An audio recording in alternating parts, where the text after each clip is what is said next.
Today, Jonathan Amaral exists at the absolute peak of the Indian gaming industry.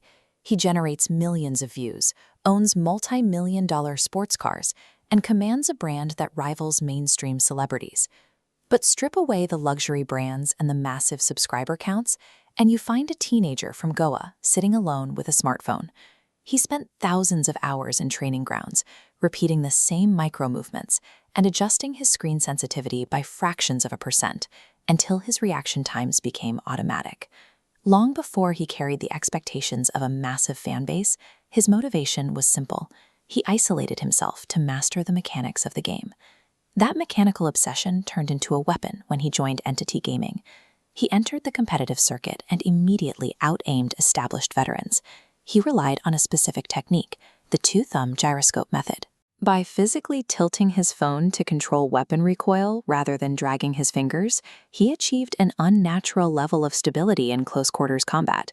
He popularized the top-a-top firing style, rapid single shots that melted opponents before they could return fire.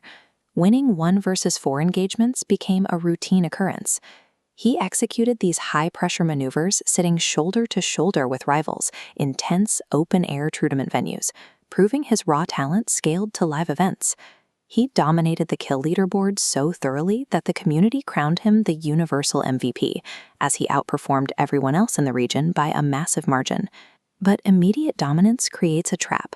When a player looks flawless from their very first matches, people stop treating perfection as an achievement. They expect it every single time the player logs in. Joining GodLike Esports shifted his role from a lethal roster member to the massive commercial anchor of the entire franchise. This chart visualizes his paradox. The ascending green line tracks his consistent MVP kills, while the declining red area represents GodLike's failing tournament placements. Look at the widening gap. His individual mechanics could not pull the roster to victory.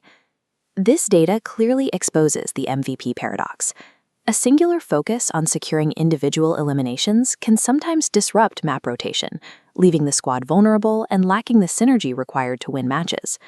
Rival fanbases weaponized this data, comment sections filled with accusations that his stats were empty, calling him an overrated player. Because he was the most visible figure in the game, he absorbed all the blame. The biggest brand always becomes the lightning rod for an entire organization's strategic failures.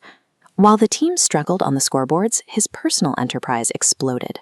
Endorsements and millions of daily views generated massive, consistent income. He used that wealth to permanently secure his family's future, marked by the milestone of handing his father the keys to a dream car. Yet that external financial freedom was often drowned out by the heavy psychological burden of his ongoing competitive drought. The audience looked at his sports cars and his massive subscriber count, and they demanded a level of in-game perfection that simply doesn't exist in a lobby of 99 other professionals. If his aim was off by a millimeter, or he dropped early in a crucial map, millions of deeply invested viewers dissected the failure in real time. At this scale, the game transforms from a personal obsession into a high-stakes public performance, where every error is archived and debated by millions. He reached a breaking point. He could either stay comfortably at GodLike as a wealthy, tragic hero, or risk his established reputation on a fresh start.